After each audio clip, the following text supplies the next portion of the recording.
Welcome, Lewis and Altura Track and Field fans. Another senior spotlight headed your way today. Just a reminder, my favorite thing as a coach is seeing the seniors each year pick up the culture of the track and field team and then manipulate it, have their influence on it, whatever they want it to be, and then pass that culture on to the upcoming classes. This year in 2020, we didn't get a chance to do that in person, but we can still do parts of those things here virtually, hearing from all of our seniors here. All right. Today we have senior Kolton Reiser. Colton's been out for track since his junior high days. He's tried like many of our athletes, has tried a variety of different events. He's been a part of just about every relay, every sprint, many of the jumps and field events.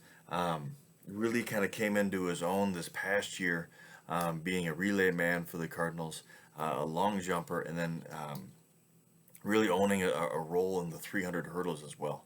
He was a section qualifier in the 300 hurdles and our subsection champion, and had his eyes set on the school record in the 300 hurdles, held by none other than Dick Montgomery from back in the day.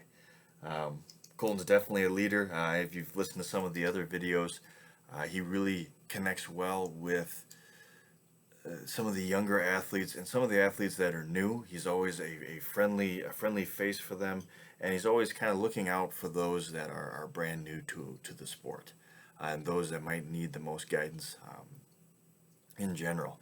As a coach, that's a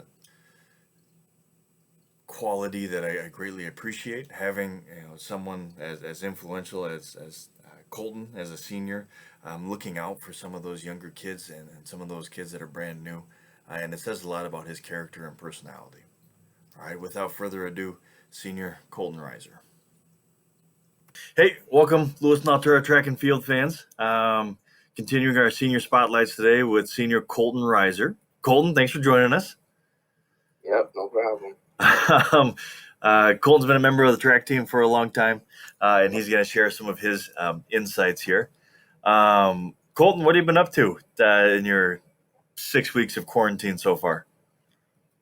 Work. Busy with work. Okay, all right. That's good. Making the most out of the situation. Exactly. Good. Hey, so when was it? Were you a seventh grade track and field kid? 8th grade. 8th grade. Okay, I thought maybe it was 8th grade. What made you decide, if you remember, way back in 8th grade, to go out for track and field? Well, actually, I wasn't quite sure. Paul kept pushing me to go out. Cole did? So people kept pushing me to go out, and I felt like I'm pretty athletic, so I could do it. So, yeah. Okay, all right. I could see those guys being influential in that regard. You've done a variety of different things. Colton's jumped for us. He's sprinted for us. Recently picked up the hurdles. I even did some pole vault. Do you have a favorite event out of all of those? I like the relays, Okay. the 4x1, the corner. I don't know. I feel like I can tear it up. So, You get the 4x1. You get that low center of gravity. You can turn that tight corner and roll up on some people. Exactly. Hey, so you're with us for workouts doing the sprinter and jumper thing. Do you have a workout that sticks out as like the toughest workout that we do, or one that you kind of dread going into? Not really. Probably the hills, just because the run out there, and then you gotta run back after the hard workout out there. So it's kind of tough. That is always the worst part. Is you run all the hills and then you run back for a mile, and usually the wind's in your face and you're tired and all that. Mm-hmm. I wish they were. Always a crappy day when we're out there. Yeah, it's snowing, it's cold. I always wish they were a little bit closer. I don't mind them a little jog, but a mile is a little bit much sometimes. Hey, so do you have in your years of competing, do you have a favorite moment from like a track meet that stands out? One that you really liked? Last year's subsections. Okay. Because I was ranked first, so I knew that I had to, and I think it just kind of pushed myself more to go and get it. You're talking about the 300 hurdles? Yep. Yeah. And you won that one, so you're a subsection champion. you're ranked first, you got to go get it. So you had to prove yourself. You put a little bit more pressure on yourself, so when you actually accomplish that, then you feel that much better. Makes you feel a little bit better about yourself. Yeah. Do you have a memory that stands out from track that's not from a meet, just something from the bus or something from practice or? Probably last year, just because I was in that friend group with Marcus, Will, all those people. They made the practices a lot more fun. Okay, all right. And I feel like too, last year you really kind of found those events that fit you just right. With the hurdles, the long jump, 4x1, 4x2. You really fell into a nice groove last year for a junior. Hey, have you finalized what you're doing next year yet? I'm gonna work concrete with a company in Winona. Okay. So, like a trade. Okay. Entering the workforce, doing some concrete work. Yep. Concrete's tough. You know that, right? It is tough. It's a good arm workout working concrete every day. That's for sure. Make money though. Yes, you do. Those guys, they definitely do, for sure. Hey, one of my favorite things as a coach is, well, kind of like you had mentioned with you interacting with the seniors last year, their culture kind of rubbed off on you.